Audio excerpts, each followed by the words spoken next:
Kako, everyone. Welcome to episode 27 of the Moana Nui podcast. We are so excited. Thank you guys for tuning in and listening and joining us tonight for another amazing show. My name is Moana, and I am the author of the children's book series, The Adventures of Nakoa and Nohea, editor of the Wildcard Chronicles comic book series, self-publisher, indie champion, lover of all things geek, and especially lover of the indigenous people. So thank you guys for joining us tonight. I am joined by my beautiful co-host, Dana. Hello, everyone. I am Dana with Unique Events. Some of you know me as a cosplay event photographer, staff event photographer. So a lot of times you'll see me at MomoCon, Dragon Con, Anime Weekend Atlanta, just to name a few. I also event plan. I just do a little bit of everything. So anyone who knows me knows I do a little bit of everything. So we're so excited for our very next guest that we're going to get ready to introduce. So buckle down and get ready for another great podcast. Alrighty, so tonight we are joined by the amazingly beautiful and talented CC the Geek. She is an entrepreneur, philanthropist, and cosplayer from Washington, D.C. Her activist work extends as far back as 2007 as a volunteer in Hurricane Katrina relief efforts. She subsequently founded the alternative spring break program at Bowie State University. CC takes pride in using her platform to create safe spaces for Black and other marginalized cosplayers. She's also the founder and CEO of HBCU Con, celebrating the influence and intersections of historically Black institutions and the geek community. She's also a co-host, co-writer, and marketing strategist for Everybody Gets One podcast and a consultant for hire. CC has been cosplaying since 2015 and is a proud member of Delta Sigma Theta Sorority Incorporated. You can follow CC on Instagram and Facebook at CC the Geek and HBCU Con, and their website is hbcucon.org. But with that said, let's bring CC on. We're so happy to have her with us tonight. Yay. I'm so happy to be here. Welcome. I love your earrings, first of all. Oh, thank you. And thank you again. I have the matching bracelet too. I left it at my dad's house, but I love that bracelet so much. Yes. Alrighty, so let's get started by having you tell us just a little bit about yourself, where you grew up, and how you found yourself in cosplay.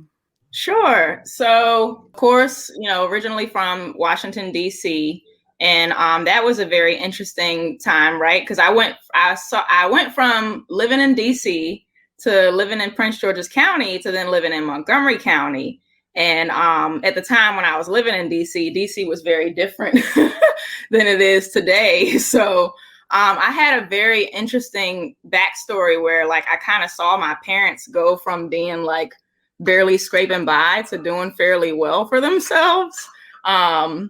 And thus, I have the privilege of having a very well-rounded, perspective when it comes to the various things that different people of different classes face.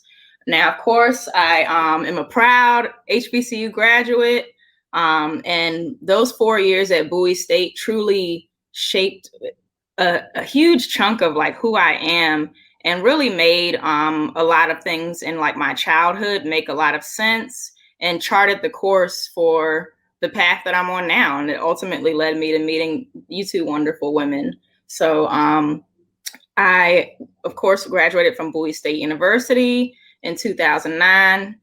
And during that time, founded the Alternative Spring Break Initiative. That's an interesting story in of itself that I guess we could talk about a little bit as well. I don't know.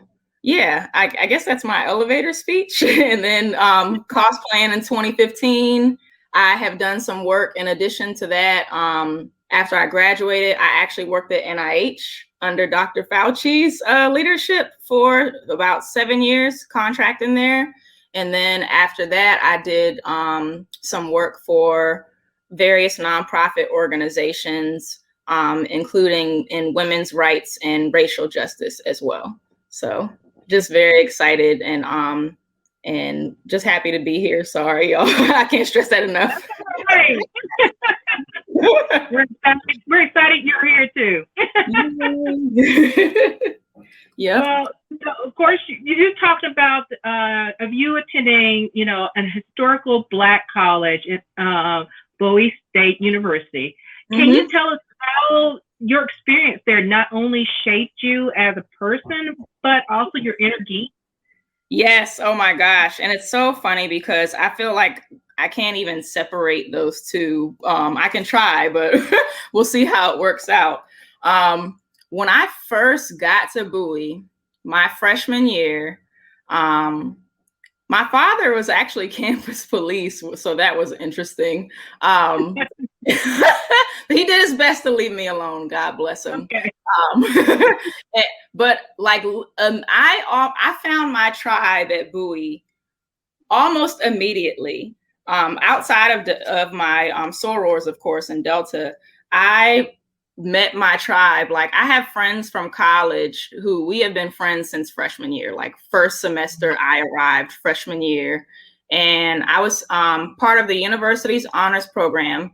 So I stayed in a co-ed dorm, and in that dorm there was some variety of different people. And when I first moved in, there was these two guy friends of mine who now like some of my best friends, David Hooker and Marcus Brooks, and they were volunteering with the Student Government Association to help me move in, right? So that was kind of how we hit it off as friends. And then I ran into another friend of mine who we actually had SAT prep together, named Louisa Aguirre, now Louisa Spencer. But to sum it all up, I guess, is we connected almost immediately.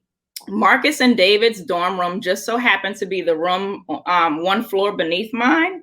And our rooms were divided into suites, and there were 5 bedrooms in each suite with 2 students in each room, and they all shared a bathroom.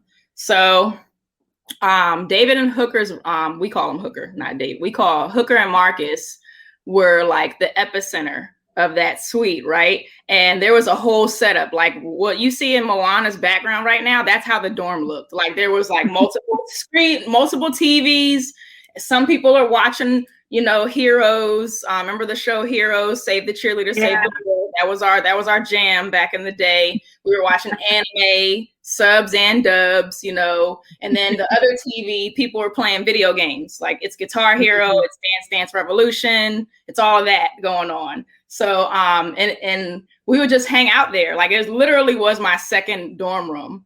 And that was ultimately, like, we called it the Suite 200. We have a Facebook group, the Suite 200. Like, it's like a cult, basically, of nerds. And it's so funny now because going to Bowie, it's everywhere. Like, the nerd culture, what was once something that was like so secluded, and we had to like have a secret society for it, is now kind of everywhere. But the beauty of being in that space was I got to be my full self at all times. I didn't have to compartmentalize my Blackness. I didn't have to compartmentalize my geekness or any other quirk about me that makes me who I am.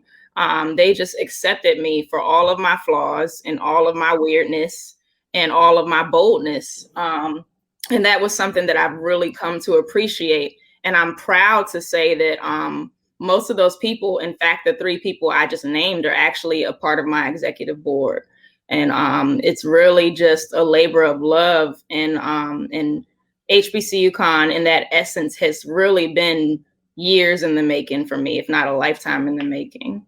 Mm-hmm. And then, I did a lot at Bowie. I still haven't tapped into alternative spring break or pledging or nothing. So of course there's the aspect of alternative spring break, and that's its own journey that I had, and then my journey into Delta. So it's just been a wild ride, and I'm just so thankful for that experience, because it really opened my eyes. Not just the HBCU experience, but alternative spring break was a very profound experience in itself, and continues to be, because they revived the program in 2019. But also my experience and the lessons I've learned in Delta has been very profound and continues to be profound as an alumni soror. So, yeah. Awesome. Yeah, we're definitely going to ask you a little bit about that. But before we get there, for viewers out there who might be watching, like me, who are not as familiar with the Greek life and what it's all about, can you tell us, like, what are the different organizations and, like, some of the things that they're known for? Absolutely. So the National Pan-Hellenic Council, also known as the Divine Nine, is made up of 9 major Black Greek letter organizations, also known as BGLOs. And the first of which, the oldest of which I should say, was founded in 1906. That's Alpha Phi Alpha Fraternity Incorporated. So I guess if I go down the line, it's Alpha Phi Alpha Fraternity, Alpha Kappa Alpha Sorority, Kappa Alpha Psi Fraternity, Omega Psi Phi Fraternity, Delta Sigma Theta Sorority Incorporated, Phi Beta, of course they're all incorporated, I just had to hype it up, Phi Beta Sigma Fraternity Incorporated, Zeta Phi Beta Sorority, Sigma Gamma Rho Sorority, and Iota Phi Theta Fraternity.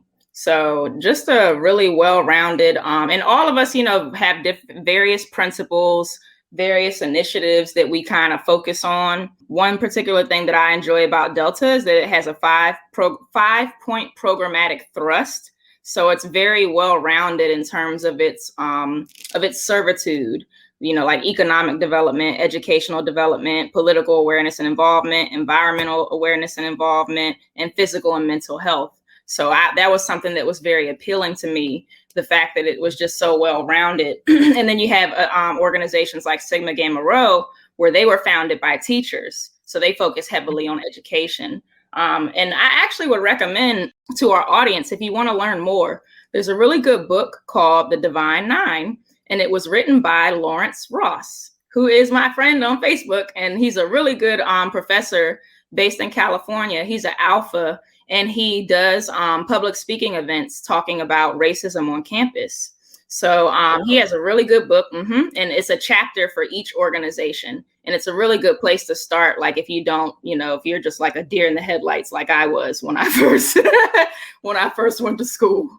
Nice. That's awesome. I'm going to check that out. Yeah. Yeah, definitely. Now, okay. Some talk about, of course, you hear about sororities and fraternities, about the colorism, the stereotypes, the hazing, and more than that separates women in the different sororities along with their peers. Yes. What made you decide to become a Delta Sigma Theta, and what makes it stand out for you? Yeah. And I think that I'm so glad that you brought that up, because there are, like, those things did happen. It's not like, and it's not exclusive to, no organization is a vacuum, right? Every ism that we encounter in our society, you can pretty much bank on finding it in any, realm of life. And especially when it comes to these organizations that are so vast and have histories that extend well over, 100 years. So it is unfortunate that, colorism was a thing. And part of it is that there was a lot of colorism amongst like HBCU admissions as well. Even when Howard University was founded, they would only let what they refer to as mulattoes attend, because they thought that since they had white DNA, that they were more likely to succeed. And they put the campus, they built the campus so that the students would have to walk uphill to go to class, because they thought that they would be too lazy to walk to class. So like it runs very deep in terms of, all the colorism, homophobia, and all of the really aftermath of white supremacy that has infiltrated the Black community and other marginalized communities as well. So I'm like making sure I hit all the points and stuff. So, and as far as there's definitely like stereotypes, and I think part of that is just the symbols and principles. Like Deltas, we're known for being like wild and extra, and the AKAs are like known for being like very, you know, refined and poised and stuff. And so there's definitely those stereotypes. And of course, we're known for like step shows. Everybody knows the step shows, and the community service and the aspects of that often gets left out of the arena. But some of the fact of the matter is that some of the greatest, most iconic people and figures of all time have matriculated through these organizations, and many of them did it by their own choice. You know, like Dorothy Height pledged, you know, Martin Luther King went, you know, became an alpha on his own accord. All these, you know, various icons who, and not only that, but the organizations themselves led initiatives and led bus, you know, sit-ins, led bus boycotts, you know, and particularly with Delta Sigma Theta, the 1913 suffrage march in Washington, D.C. I believe Woodrow Wilson was president at the time, but that was the first public act that my founders did as a sorority, was to participate in that march. And they had to get special permission from the university, because at that time you could not leave campus without a male escort. So there was that, you know, so like it's the intersectionality of it is crazy when you read about it. So so they had to get, you know, special permission to leave campus, and they had to have a male escort. And then once they got to the march, the women who led the movement, who of course were pretty much all exclusively white, told them that they had to march in the back of the procession. And, you know, the Black women who marched in that day were spat on. They were called racial slurs. You know, they were pretty much humiliated. But it's crazy because they didn't turn them away because they wanted the numbers. You know, they wanted the optics of it to look good. Like, oh, look at how big our movement is. So it's that long history of white feminism that my founders faced, you know, coming up in college, that is just so you know, indicative of of the things that we see today. Mm-hmm. Yeah. That's what I said when I read it. How much of history is so hidden.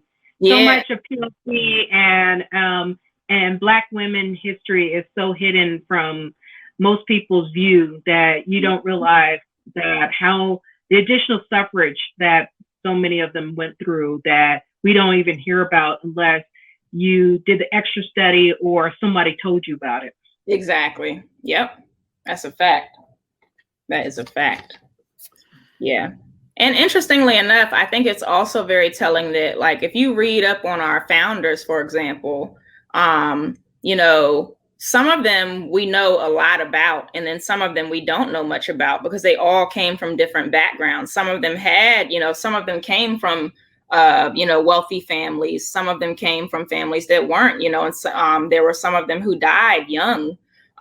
So it's very interesting how that plays out. But one thing that I am thankful for Black Greek letter organizations as a whole is that they have really facilitated kind of like documenting our history. And of course, there are other individuals who've taken that on their own accord, W.E.B. Du Bois being one of them, who, if I'm not mistaken, is also a member of Alpha Phi Alpha fraternity. So there you go. It's like, it's all connected. It's all connected. And Carter G. Woodson is a member of Omega Psi Phi. Like Carter G. Woodson, the founder of Black History Month, is my frat brother. You know, and that's something that makes me very proud to say. Mm-hmm. Awesome. Yeah, I definitely love the pride in the you know, the different organizations and the historical and educational aspects to it. That's amazing. Oh yeah. So we mentioned a little bit earlier that you founded a program at Bowie State called Alternative. Again, here I am with this word. Spring Break. Yeah.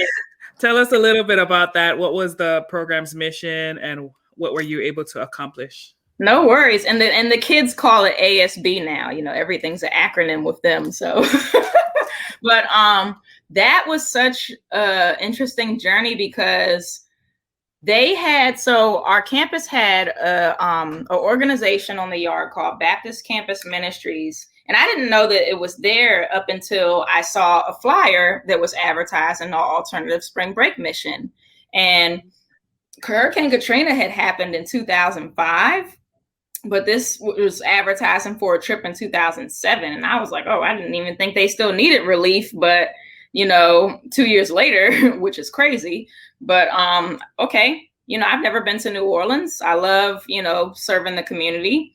And I coerced my friend Louisa into going with me because I'm like, please don't let me do this by myself.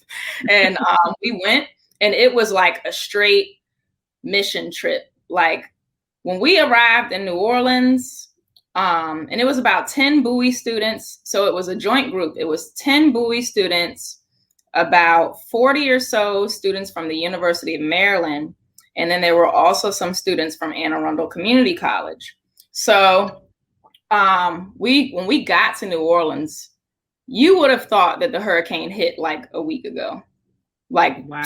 Sans the water, it was just like still whole complexes leveled, and the debris was still there.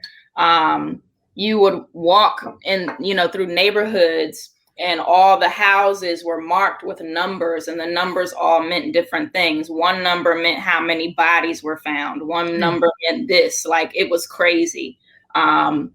And when we went for the first time, we were basically doing like Habitat for Humanity stuff. There were houses that had not been touched since the storm hit. And they divided us into two groups where some of us were building homes and the rest of us were gutting homes. So I was on the team that was gutting homes. And we actually got to meet the woman whose home we gutted. Her name was Miss Bernice. And the stories that we heard, and the thing that got me most about it was the division in the stories that you've heard. And a lot of it was based on race. Like, you would hear some of the most horrible things coming from the Black community about stuff that was happening in New Orleans. I mean, everything from, how long it took for help to arrive, and they're sitting on their roof, for however long they need to until help gets there, to whole, conspiracies about that have been validated, about executions that have happened, all sorts of awful things happening inside the Astrodome. And they separated families inside the Astrodome.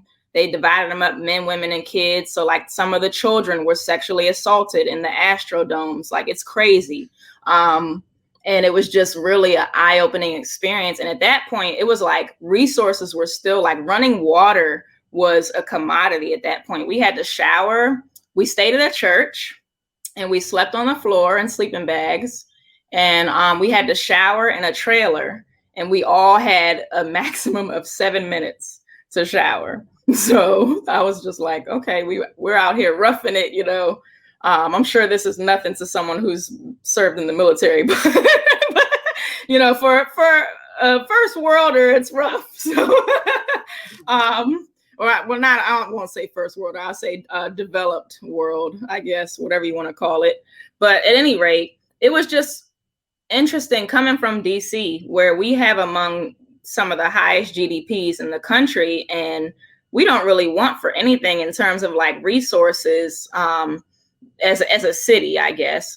But when you go to New Orleans, when you go to places like New Orleans, and I've done work in the Mississippi Delta area as well, and it's just like going back. It was like going back in time. It really was. And I mean that in terms of like the culture, and in terms like the race relations specifically, and just the infrastructure. But it wasn't all bad. I instantly fell in love with New Orleans. The funny thing about it is because we were with a mission group, they weren't really trying to they let us go to the French Quarter on one night, and then God bless them, they were like, well, that place is kind of like full of sin, and we don't really want you guys to go back down there. And me and my friends from Bowie, and this one guy named Ryan, who was from Anne Arundel, we were like, screw this. And I found the bus route. I found the public bus route to get us downtown to the French Quarter. And we went down there and had a good time. Like, you know, and they couldn't tell us we couldn't do it because we're adults, you know. So they're just like, all right, just please don't die, you know. But it was very interesting. And then I think the most eye-opening thing about it was also seeing the difference in reactions and reflections from the volunteers as well. Like, you could tell that some of them just had never had any, some of them were in denial, you know, like one of my sorors who was on the trip with me, I wasn't a Delta at the time, but she was. And she's actually gonna be on a panel for the National Council of Negro Women, but I digress. So there was a guy on our van who said that, racism isn't like a thing anymore. Like, legit came out and said, and this is in 2007. Okay. This is in 2007. It's like, think about where we are now. And this guy was talking about something. Yeah, racism isn't like a thing anymore. And my mentor, or my sorority sister, Ashley, who grew up in North Carolina, and oddly enough, grew up in North Carolina in the same neighborhood that my grandmother lives in.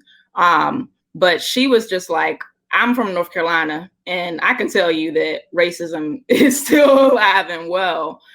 So that was just very interesting, all in that one trip. And this is before ASB was even started, right?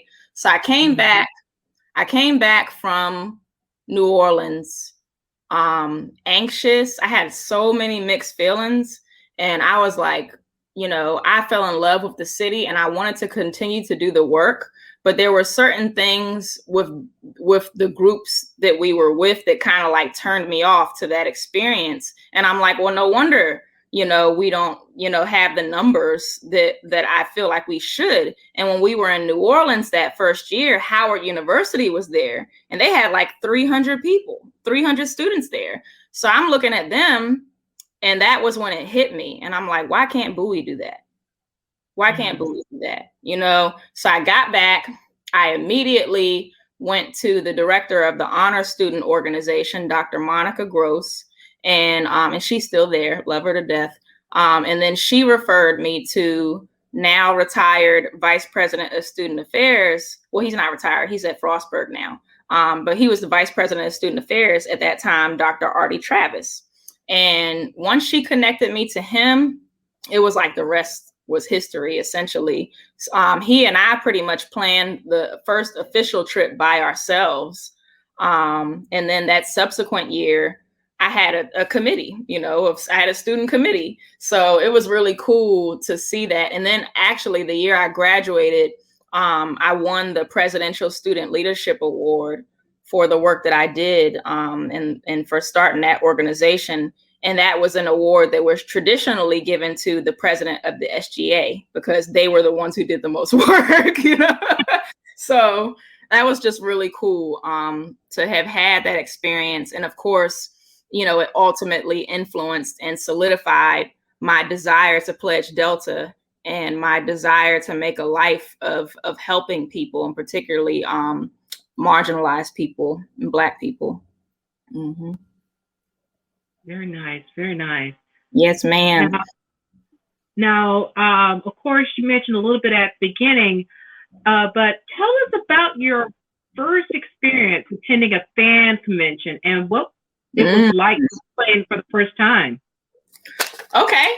So I'm like, oh my gosh.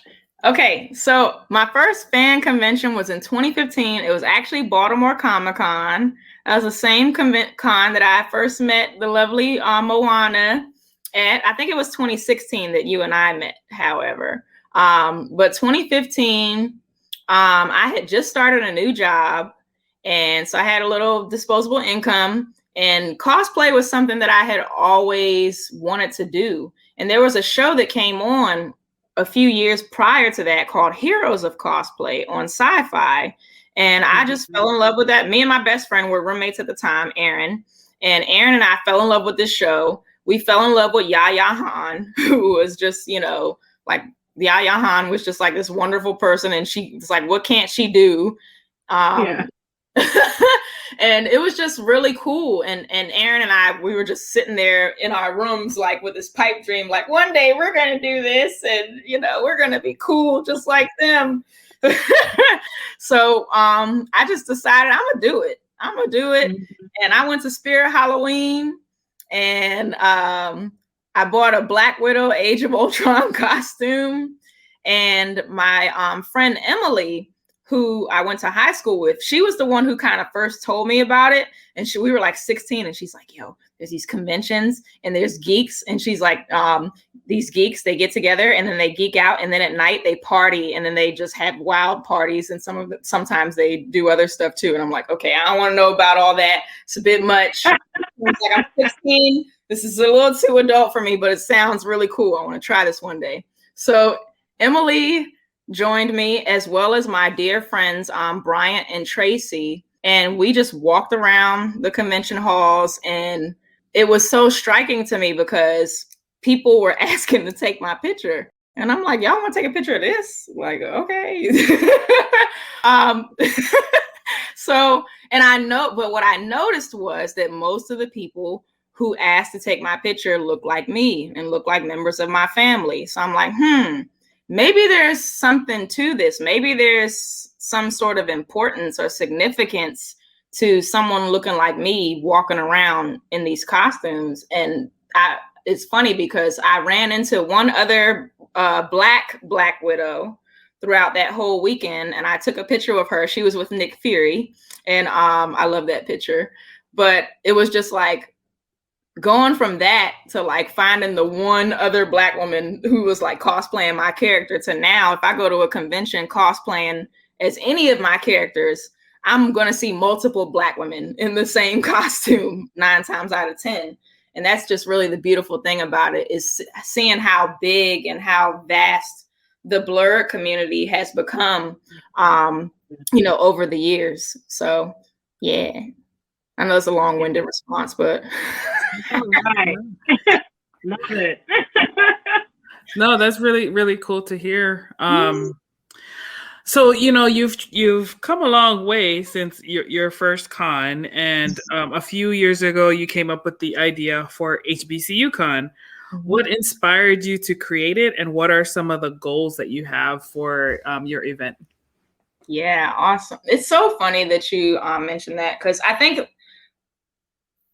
by the time I finished Baltimore Comic-Con, like my first con, I was already starting to like conceptualize what it would be like to have a convention that reflected who I am as a person in that sense, like the HBCU, the Geek and the Greek and all those various things. And at first I was like, oh, maybe I'll have a Greeks and Geeks convention where we can sell like Greek paraphernalia and nerd paraphernalia. And we can like talk about how there are actual like nerds who were part of like Martin Luther King was a huge Star Trek fan,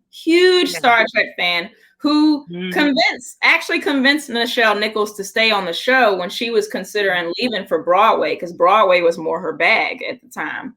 So, but just now I don't lost my train of thought because I love Nichelle Nichols so much. But it's just been, in terms of founding HBCU Con, it was something that I had immediately thought of or begun to conceptualize when I started cosplaying. And then I think by the end of 2017, that was when I was like, oh, HBCU Con, like, of course, like I couldn't come up with a name for it to save my life, but I knew that I wanted this thing to happen. And what really made it click for me was when I was looking back on my life, and I always kept going back to the Sweet 200, my group at Bowie State, where we would watch our favorite shows and play our favorite video games, but we could also talk about politics. We could also talk about race issues. We could also talk about our personal issues amongst each other. And I decided that I was going to recreate that space on a grand scale. I made up my mind that every Black person deserves to have the feeling of affirmation and comfort that I got when I went to the Suite 200, and I still get when I talk to them, and when I lean on them for help. So I feel like having had that experience and me being an HBCU grad, and on top of that, has just really affirmed who I am as a person, to the point where I'll talk to people who didn't go to a HBCU and they're like, man, it's just something about y'all. Like, y'all just got a whole aura about y'all where it's like, you're that person, like, who you are and no one can tell you differently. And that's just something that I really want to recreate, that unapologetic Blackness, but also living fully into your geekness. Because when I was coming up, even going back to my childhood, my mom named me after Star Trek. Like, my mom named me after Shauna of Triskelion. She was in the original Star Trek series. She had green hair, and she came from a planet where they wore collars around their necks because they weren't allowed to show like a bunch of emotion, because they felt like emotions were the root of all problems, right? So that was like her character. So like, my mom's a huge Star Trek fan, huge sci-fi. She was watching X-Files. She was watching even recently Game of Thrones. True Blood is her show. Lovecraft Country is her show. My dad loves Star Wars, and he was also like constantly watching the History Channel. So it was like a perfect blend of, really nurturing my geekness in the various fandoms, but also nurturing my love of history and academia and Black culture as well. So I say all that to say that I grew up in a world where being Black and being a geek were never mutually exclusive. It was never mutually exclusive. In fact, it was very much, intertwined and one and the same. And that's, and Moana and I have talked about this several times. Like, people came to Africa to study. Like, Africa was the Mecca, literally, of education and enlightenment. And it's just, I think that the more we can really echo that and amplify that we can really change the world. As cliche as it sounds, that's what I believe. Awesome. Yes, definitely. Now, on a different kind of topic, I always grew up with my aunt saying that every person needs their board. This is their network of people that's on your level or above to push you and to help you grow on your desired path. Do you have that professional and, of course, your con/cosplay board? And how did you figure out which people were the right people to be placed on that board? Ooh, that was probably the hardest part, right? And not just on the board, but just around me, period. Yeah. Because that is so, like, you think that your personal stuff isn't going to transcend to your profession, but it does. Like, that's all we all know. When we go to work, what do our coworkers do? They come to work and project their issues on us. You know what I mean? That's all they do, whether it's good or bad. So like, that was something that I really had to recognize, was boundaries and recognizing that as much as I want to, I can't take everybody with me. And or if I do, there may be a certain capacity in which they, some people everybody's got their role, right? So, and some, we all have friends, some are closer than others, and some of them are just strictly professional. I'm the type of person where I'm very warm and fuzzy. So it always helps when we have a personal relationship. And the people who I do the most business with, because we're always conversing and stuff, I make it a point to like check in on them and be like, hey, how you doing? And they do the same for me. And I think it made for a more a much more receptive relationship where we listen to each other and respect each other's thoughts. And even like Moana and you, Dana, as well. You two are part of that board, like legit. So and I guess if you want me to name names, I could do I have Marcus. I got Marcus and Louisa. My best friend, Erin, like even my best friend helps, she works for Prince George's County Schools. So, she's done a lot to like really look out for me and in that nature as well. But I think that like having people in your corner who genuinely care about you, not just your organization, not just what you're doing, because if they become attached to what you're doing, then there's that fine line of using you. And and when it comes to that, it's like, okay, there's no mutual yoking. They're just kind of like taking whatever they can get from you, and they're not really going to give you anything back unless they feel like they have to. And though that doesn't really work well for me. I don't like forcing things. So, and I've been, I'm 33. I'm not trying to sound like some wise old woman or anything, but I've been around enough to know that it's just that important to have people who really care about you. And even though some people might be useful, it's important to, if they're in that category where they're just trying to use you, it's important to like keep them in a place where they can't like compromise your well-being and your sanity, because that was something that was very profound, something that I really internalized, was that I will give this all away before I go crazy. I will give this all away before I go crazy. And that was why it was so important. And I really just had to like lean on my friends and be like, hey, I know that you got a lot going on. You got a job, you got a kid, you got this, that, and the third. But our experience at the Sweet 200 is what inspired me to create this movement. So I need you involved. Like I need you involved in this.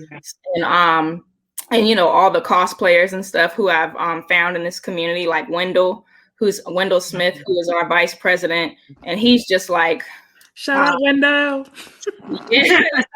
And it's funny because it's like when he became vice president, I'm like, of course it's you. You just been sitting here all this time just waiting for me to just wake up. And so ever since then, and of course Wendell's a Marine, so he compliments me so well in terms of like making sure that everybody's tight, that we have an agenda. This is what we're gonna do. And delegating, because I'm terrible. Like I'm better. I promise I'm better now. But like I'm hyper independent. I'm like, I'm gonna do it all myself because this is my baby and no one else is responsible for this but me.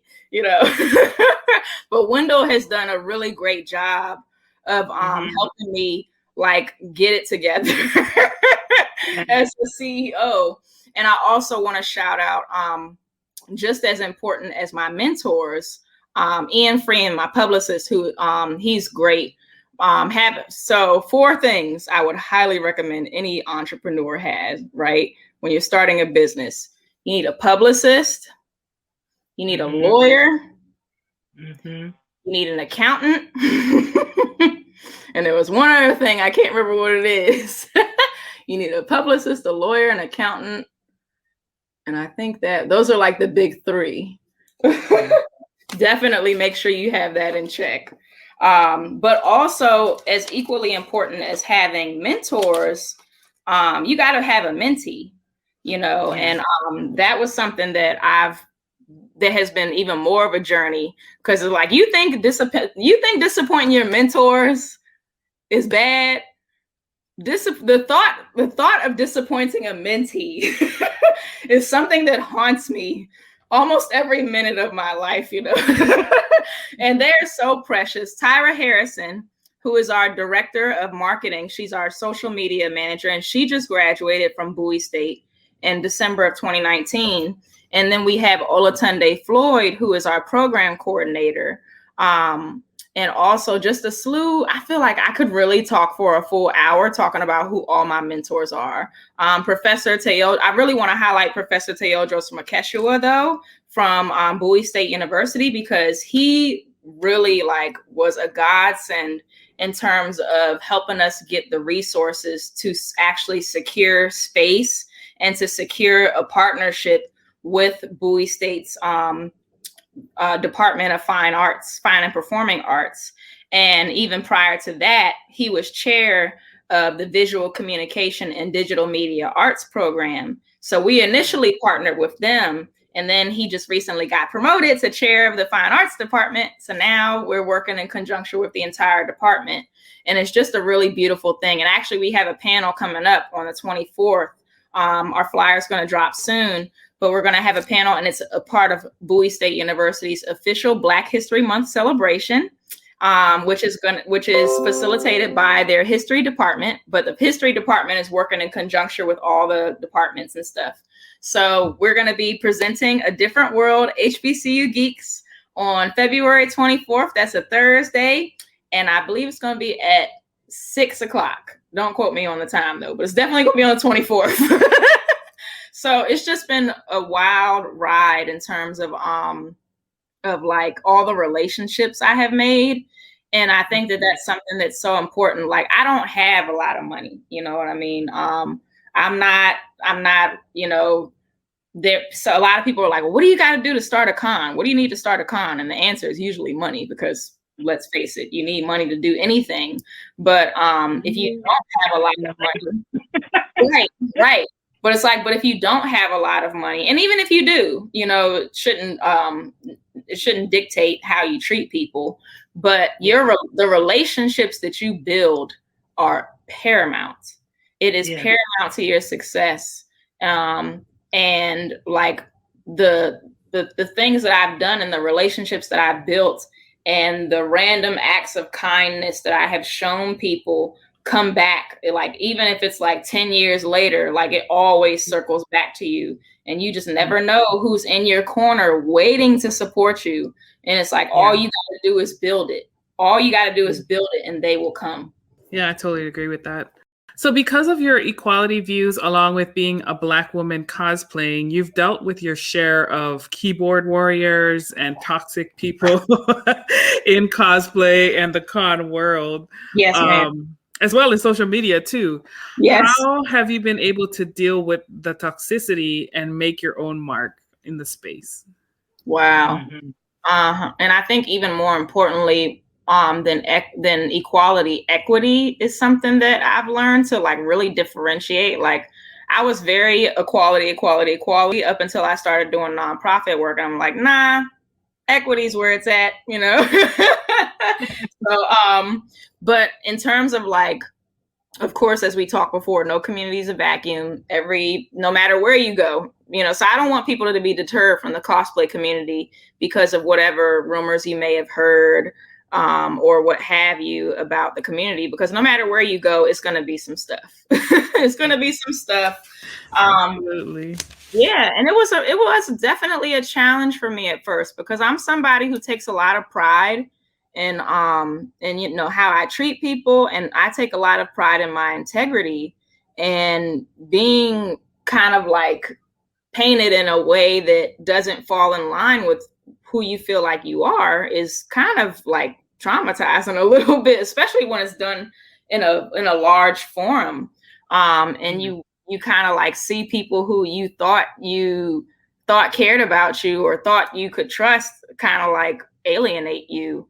And that hurts, you know, it does. Like, it hurts. I got feelings. Shit, it hurts. But I've had to like learn, like, when all those things begun to happen, I immediately took a step back. And I begun to lean a little heavily on my friends outside of the community.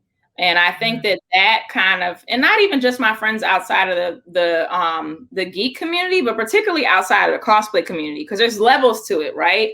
Like Moana is a member of the Geek community. You guys are members of the Geek community, but Dana and I are members of the cosplay community because we actually cosplay. And there's the difference in the ways in which I've interacted with people who are cosplayers versus people who are writers, and of course there's overlap among those groups as well. And not to say that one group's better than the other, because I've encountered trash on all sides, but but I think that like me taking a step back and kind of like having conversations with people outside of the cosplay community really put things into perspective, one. And then two, I started going to therapy. But I started going to therapy in 2017. And that in of itself was a very, that was life-saving. Like I say it to this day, therapy saved my life. Like it really did. And having a Black woman therapist, even on top of that, was just like, oh my God, where have you been my whole life?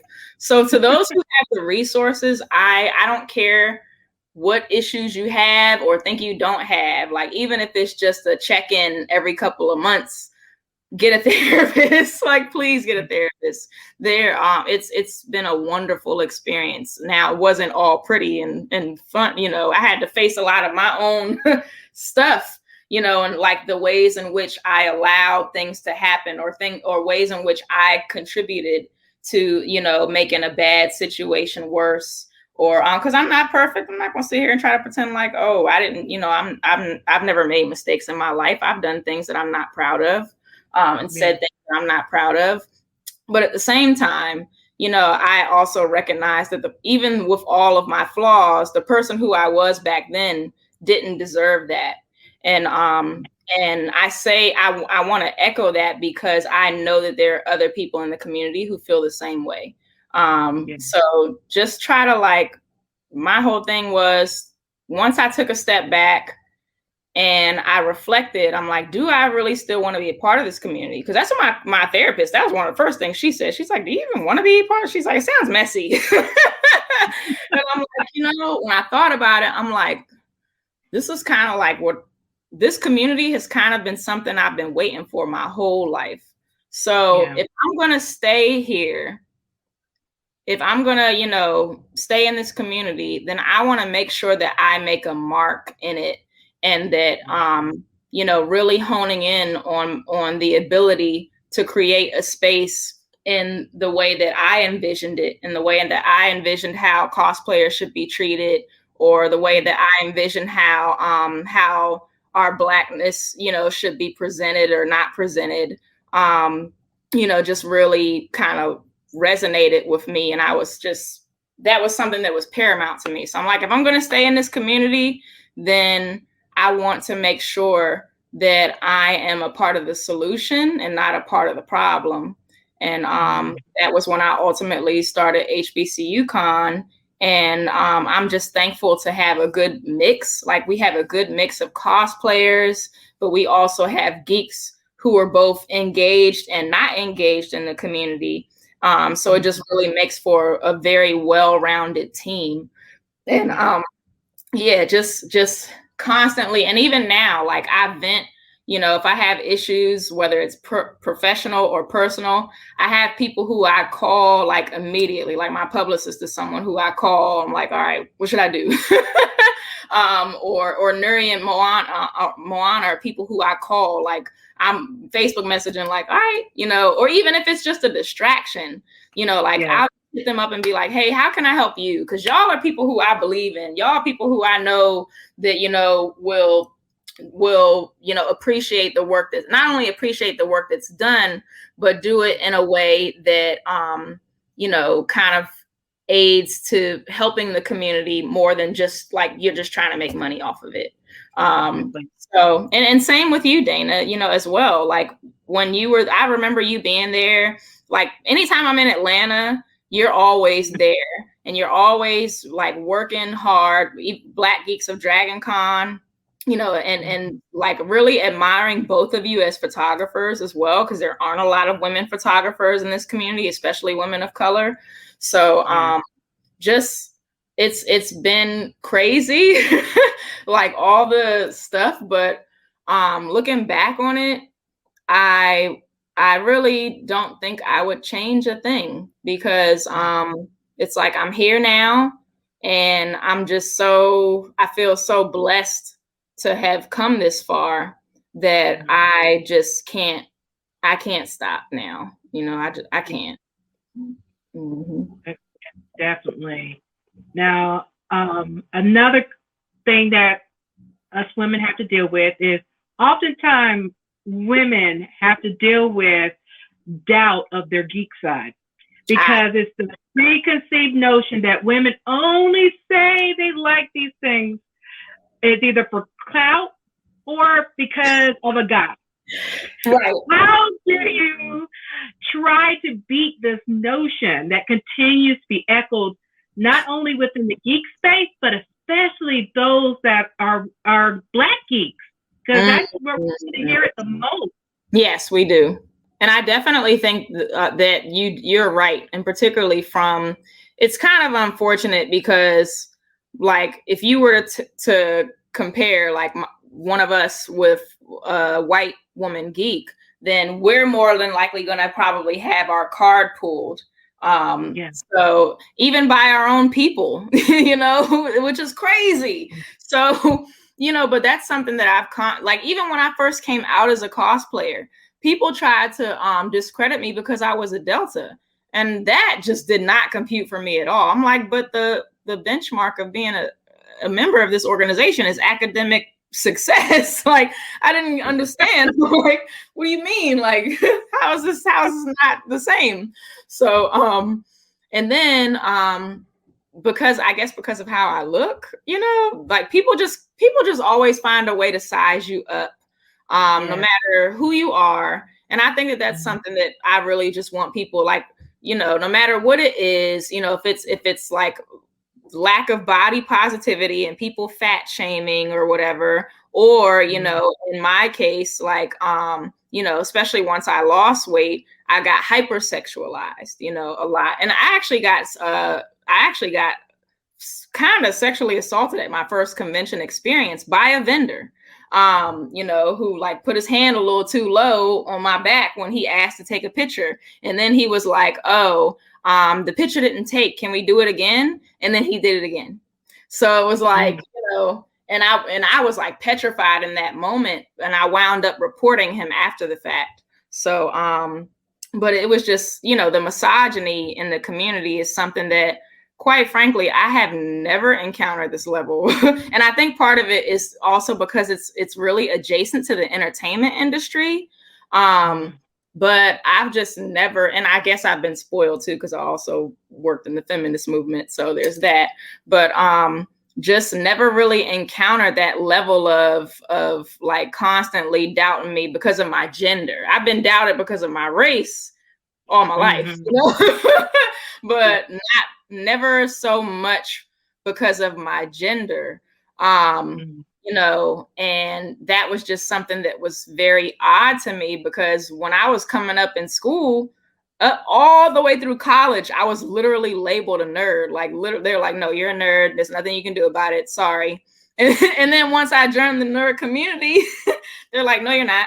And I'm like, but I thought, but the evidence is here. I thought, So that's something that, again, why I think it's so paramount for women like us to create these spaces, because it's like, I'm the CEO of HBCU Con at the end of the day, and I can assure that won't happen at my events. You know what I mean? Or at least if it does, I can actively do something to stop it. It's just, that's something that I really hope continues to change over the years, because we really do, like, women we are the top consumers in pretty much every industry. And I'm sure the geek industry is not, like, even if we're not the leaders in consumption, we're probably pretty substantial. So you can't, like, just dismiss half the human population and say that we're inauthentic. And then the clout thing is just weird to me. Like, being a nerd has only become cool. Like, it's still not even really cool. Like, they like the costumes, but they don't really, unless you're like into the culture, they don't care about it. Other than that, they think we look cool, but they don't recognize like Yu Yu Hakusho, and they don't recognize Sailor Mars. I've been called Wonder Woman every time I wear a Sailor Mars costume outside of a convention, and I'm like, they don't look okay, whatever. So, but I just think that it's so important for us to recognize that, and particularly in the Black and communities and Indigenous communities, because we're all we got. And, and it's kind of just unfortunate to see that. And again, and then there's that element of like usefulness as well. Like, oh, okay, it looks good to have a Black woman echoing our narrative, or it looks good to post a Black woman here to say these things, but then you don't really follow through on it. And it makes that person look ridiculous. And then it also makes you look ridiculous, because it's like, wait, y'all said that you were about X, but you're not really like showing that. And that happens, in a variety of different ways. So, yeah, man, we gotta really lift up women's voices, and I don't think that that's gonna much grow or change until we start taking control of our own spaces. And I just and there are women in the community who are doing that. Regine Sawyer, Women in Comics Collective, Women in Comics Con up in New York, and Erica Hardison, who's the founder of Fabulized Magazine, and she has meetups in New York called My Superheroes Are Black. And, and Dana, the stuff that you do in Atlanta, working with Jabbar and Cosplay Your Way, my dear friend Tall and Kel, who does, she was doing the like fashion shows and like body positivity stuff, and added cosplay elements. And then she did the Space Between video project as well. Yeah. So there are definitely Black women, Indigenous women, kicking ass and taking names, if you don't mind my saying so. But it's important that we like continue to support them and put our money where our mouth is as well. Yeah. That's so important. Yeah. You just said an entire word. Yeah. And someone said in our comments, which Moana posted up, that one of the biggest things is a lot of people tend to say women don't know what we're talking about, and we just cosplay for attention. Right. Which is crazy to me, Like, we're not getting paid for this. I just spent hundreds of dollars on this cosplay, and I'm just doing this for attention, and I'm not getting $1 off of me cosplaying. I'm not a model. I'm not getting paid by Marvel to dress up as, Black people. I got accused of that. When we did Dragon Con in 2019, there was a viral picture of myself, Beautiful Disaster. Of the three of you, yes. Beautiful Disaster. That. Yep, Kai Ash Black. And then can't think of it. I'm like, I know this person. Beautiful. Oh, and Jay. Hey Jay Cosplay. Yeah. And we got accused of being paid models at the convention. And I'm like, I spent a lot of money to be at Dragon Con, Exactly. Their badges are not cheap, and I still had to get my costume together and everything. And it was just wild to me, because it went viral. People loved the picture. And because the picture went viral, it just got that negativity, and it's like, the picture went viral. People love the picture, but then it's always those people that come out the corners of nowhere, and it's like, oh, they're just, they were placed there. Oh, they're just doing it for attention. And it's like, do you know how hot Dragon Con is in August? That is for attention. And this is outside, not inside. It's outside. Right. If it was staged, we would have had a nice backdrop, there would have been branded like Dragon Con here, what I'm saying? That's a stage shoot, Yeah, not, a fan blowing, keeping you cool. Right. All this going on. But no, I think it's like,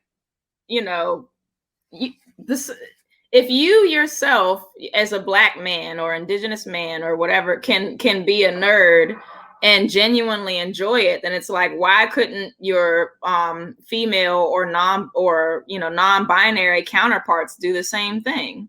That's just you know, and I think part of that is just the overall dehumanization of women as well, and queer and non-binary folks, that, you know, we couldn't possibly just be human and have hobbies and have interests.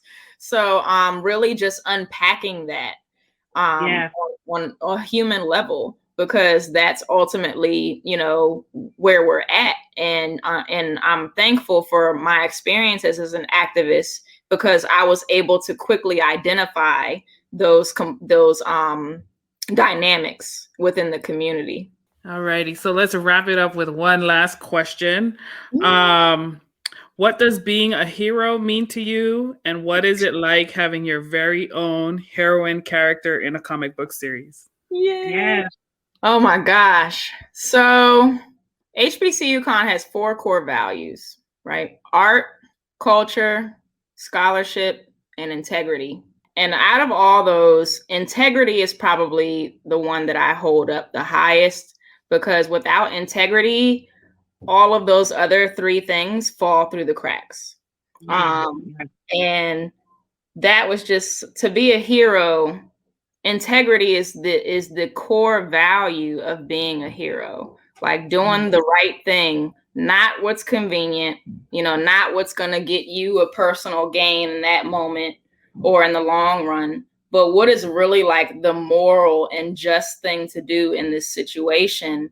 And again, like equity over equality, you know, where like equality is saying, okay, you know, we all like there's 9 slices of pizza. So equality says that the 3 of us will get 3 slices each, right? But equity says Dana hasn't eaten in 3 days. Dana needs more than 3 slices of pizza. You know what I mean? So that's something that just, you know, for me to be a hero and really to be a leader, because I think that those 2 are so synonymous. There's a quote that my line sister said once, my line sister Shandar, and she said, a leader is one who knows the way, goes the way, and shows the way. And you have to have all of those 3 things. You have to know what you're doing. You have to know what your path is and who you are and what you know, where you stand on things. And not only that, but you have to be willing to stand on it. And that means that you might be unpopular. That means that people might not like you. You know, that means that you might be the bad guy in somebody's story. You might be the bad guy in several people's stories. You know what I mean? And then more importantly, showing the way. You know, and you can't have in either of those without the other. You can't get to showing the way before you know and lead by example yourself, because that's something that we so often make that mistake of, is we talk a good game. You know, we talk a good game and we post to the high heavens about Black Lives Matter, trust Black women, protect Black women, and all of those good things. But if that doesn't transcend to how you do business, and if it doesn't transcend to your relationships, if it doesn't transcend to how you treat your wife or your sister or your mother or your father or your best friends or your employees, you know, especially and particularly employees for me, because, you know, having studied sociology, like I understand that like your employees' lives are basically in your hands. Like in a world that in a capitalist society, their lives are in your hands, you know, not just in terms of like money to be made, but also their name and their brand and their reputation, you know. And so being a hero for me is just truly like embodying that. And Moana and Nuri and I talked about this, the concept of the hero within ourselves, and understanding that all of us has that, you know, we all have a hero inside of us. You don't have to look a certain way. You don't have to speak eloquently. You don't have to go to a prestigious university to be a hero. You just have to do what's right and really, you know, hone in on your gifts and use it to make the world a better place. Use it to make your communities a better place. And that leads perfectly into Wildcard Chronicles and how they're just doing the damn thing with creating characters who are, you know, in the image of real influencers in our communities, like pioneers in our communities, like Yayi Ramos, who is the first, the Queen Rough Rider, the queen of all Rough Riders, like the original bike club. And I was like, what? Like the Rough Riders? Like the Rough Riders. Okay. So, but for me, like when Nuri said, he dropped, I believe it was Jean was the character that was dropped. And I was like, oh my God, that's so cool. I'm watching the video and he was like, you're next. And I was like, yeah, but I've heard it all before. I'm like, okay, I totally forgot about it, But then he comes up like a few months later with this video that, and I'm just like, what is happening here? This is the coolest thing ever. I just can't thank Nuri and Moana enough because they say that you have two deaths, right? There's your physical death, like where your spirit transitions or whatever you may believe or not believe, and then there's the death of your legacy. And Nuri and Moana have done me a huge favor in just giving me a legacy. Even before HBCU Con was launched or solidified as an organization, this is something that even my family, they're very proud of it to this day. And like my dad came by the table at Awesome Con. That was his first ever convention, and he legit had more fun than I did that day because they had a Star Wars exhibit there. He went nuts. But we were stopping by the table, and he was like buying the artwork and everything. But like the first thing he was saying was like, he's like, no, I want the comic with my baby on the cover. I want the poster with my baby on it, because that's, I can only imagine what it's like to be a parent and then your kid is is a superhero. So it's I just want to echo that and just applaud you for your work in really making heroes and amplifying heroes who really do exist in this world, because we have them, and they're doing a podcast right now. Yeah, absolutely. No, thanks for those kind words, CC. I mean, it was just our way to honor, and give recognition to the real life people who are in our circles. It's very much the reason why I started the podcast, right? Like, COVID had a lot to do with it too, but I mean, you called it out too. Like, it's all about the relationships that you have. And,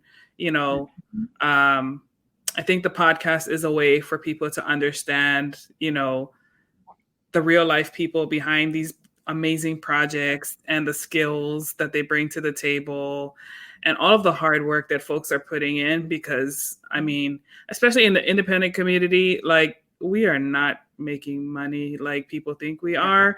It is really our passion and love and pride in our community that keeps us going. I mean, it's definitely what wakes me up in the morning, keeps me up at night. I mean, Dana and I are always going, like late into the night. One